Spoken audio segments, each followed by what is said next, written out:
Hey guys, what's up? Welcome back to today's edition of The Fishing Teacher, and much appreciated you guys joining me for today's video. Really appreciate that.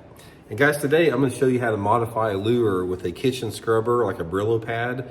I've actually went over this on one of my other channels a long time ago in the past, but if you haven't seen this, this is a really neat modification that I do with probably about half of the hard baits I use: crankbaits, jerkbaits, glide baits. And I'm going to show you how to do it, and I'm going to show you the difference it makes in today's video. Also, guys, just a couple quick housekeeping tips before we get started here. I'd just like to invite everybody to please check out our Fish the Moment lake map breakdowns. These are breakdowns I build specifically for Fish the Moment. Really good resources to learn more about your favorite lake, and I'll include that link in the description. And also, please check out my new tackle warehouse page called Blaukat's Corner. I'm doing this a monthly deal where every month I list the best lures that you can use in your part of the country for that month, and along with there's a correlating video with each lure. So I'll put the Blaukat's Corner Tackle Warehouse link in the description if you guys would like to use that too. Really appreciate that. Okay guys, this is something I have been doing for many years, probably over 25 years for sure. And it's pretty simple. I'm going to show you the deal. And what you need to do, guys, you can see how I've used this one. Just go to grocery store or whatever and get you one of these kitchen scrubbers like this. And there's different grades on it, but I just like some type of a medium grade. And then what I do is when you take your lure like this, I'm gonna do before and after. It's actually better to take the hooks off of. What you want to do is take this thing and just start going over it. Put some pretty decent pressure on it. Now, every single one, guys, it depends on the finish of it, but you may have to apply a little bit more pressure than others. But you want to get it where you're taking the shine off of there is the main thing about it. And there's a lot of different ways that you can do this. But one of the reasons I started doing this is you guys probably noticed the same thing. It's like I noticed how many more fish that I caught on the lures that I had that looked like they were all beat up and used. And it got me thinking, it's like, why wait for the fish to do that when I can create this beat up look myself? And that's the reason I started doing this. You can see it doesn't take much time.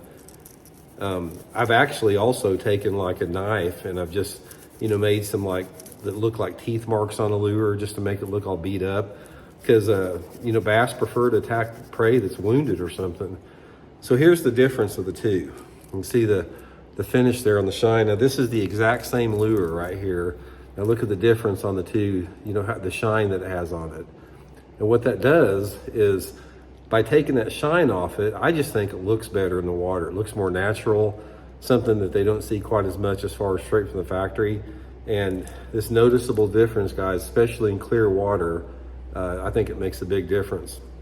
Now, my favorite way to do it is on some type of a translucent lure like this that you can see your fingers, but you can also do it on a solid color lure. You can take like a pearl colored crankbait or blackback chartreuse crankbait, and you can take that shine off of it.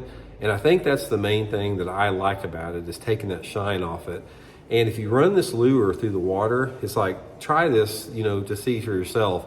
Take a lure that you haven't done anything to, run it by the boat, look at it in the water, and then take that Brillo pad, take the kitchen scrubber, and scrub off all the shine off it and do the same thing. It looks a lot more edible. I think it goes beyond a confidence thing. I think there's really something to it that the fish really prefer it. So I'm not saying that it's like completely necessary all the time, but from my experience, I feel that, say for example, if I took a stock jerkbait just out of the package like this, and I went out and I caught 10 fish on it during a day's course, I really feel from my own experience, if I take the one like this that I've doled up a little bit, I think I'm gonna probably catch 15 fish on it. I've just noticed that type of reproducible results over the years. And you can see that I do, practice what I preach, because you can see this is the one I carry in the boat with me, and you see how grunged out it is. So I do use it a lot. I usually get a new one every year. One will last me about a year. So anyway, just a quick modification there, guys. I think I'll have to catch a few more fish, and hope you guys can use it to have some good times on the water. So see y'all next time.